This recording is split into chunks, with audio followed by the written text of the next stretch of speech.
We have special correspondents here who are going to help tell again the age-old story of the birth of Christ.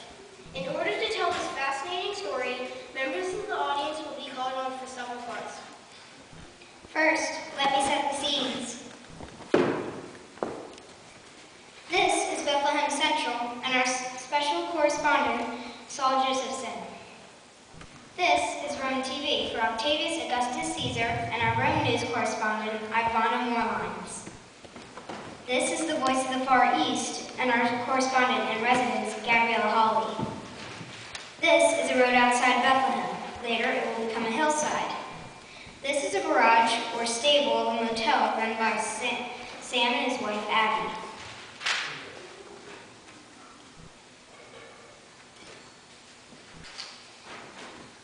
Now we need our actors for the production.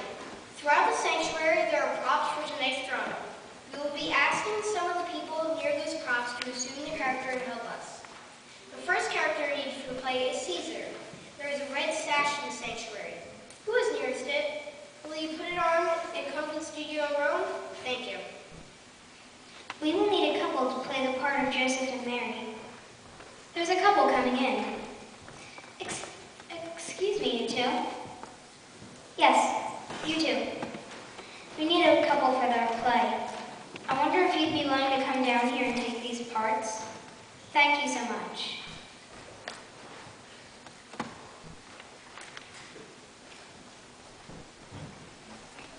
I see some young people sitting together clear at the very back.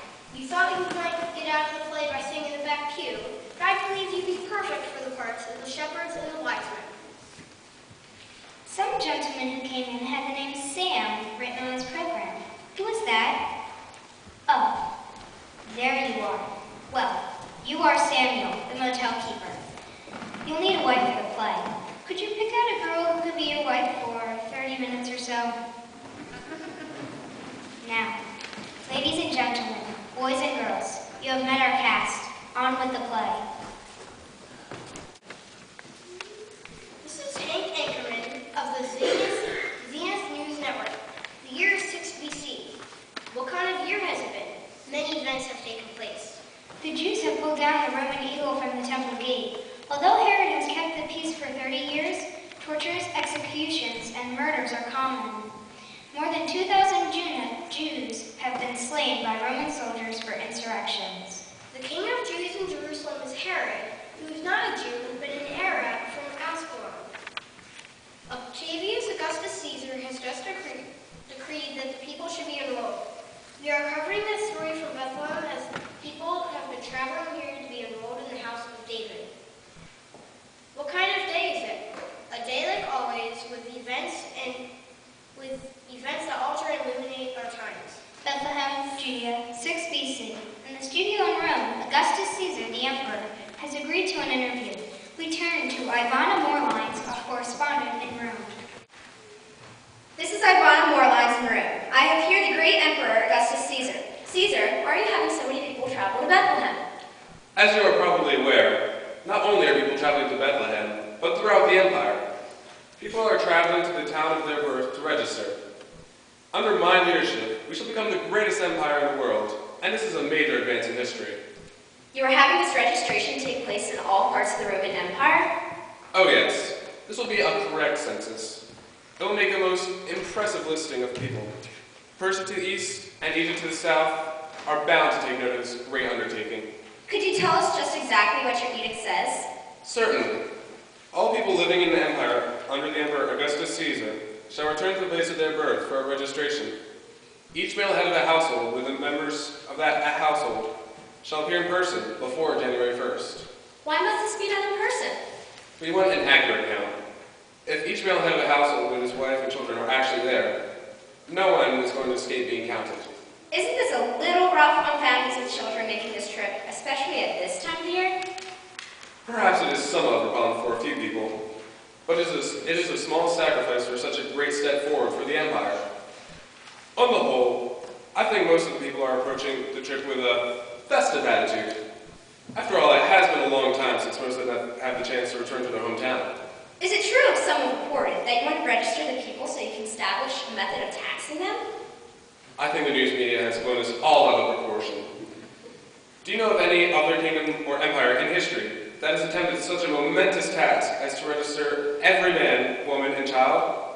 Why, the fact that we will be able to state the actual number of people in our empire staggers the imagination and will enhance our prestige amongst the other peoples of the world.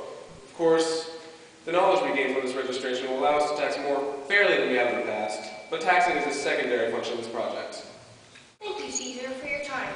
So you have heard the denial by Caesar that the primary purpose of this registration is to form a tax base.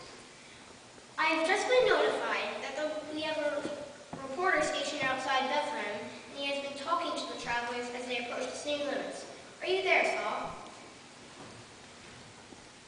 This is Saul Johnston on the street outside Bethlehem. There's been a steady stream of people flowing into the city all day. Most of them are arriving by foot or by donkey. Here comes a couple now. Let's see if they'll stop and talk to us. Excuse me, sir. Could you tell us your name and where you're from? My name is Joseph Ben Jacob Ben Madden. This is my wife Mary. We are from Nazareth in northern Judea. Are there any others in your household? No, as you can see, we're expecting our first child. Nazareth is a long way away. It's almost 100 miles. The weather's been quite chilly lately. Why have you come? My ancestry goes back many generations. I am of the great house of David, so we had to come here to register. What are your feelings about coming here? We're not really sure what to think. I've never heard of this type of request before. I'm a little skeptical. It sounds like just the beginning. First they take a census and then they'll levy a tax. Besides, it's a hard trip for Mary. Wasn't there any way she could have remained in Nazareth? I talked with some higher-ups, but they couldn't be bothered with exceptions. They said they had to treat everyone the same. I really haven't minded the trip, although after 3 days on the road, I'm looking forward to a nice soft bed. It's been cold camping out. Do you have any friends or relatives to stay with? No, we're going to try to get a room at an inn, but we don't have any reservations anywhere. We weren't sure how long it would take us to get here. We've traveled farther today because Mary's not feeling too well. I hate to stop talking with you, but we must find that room. We'd like to get settled very soon.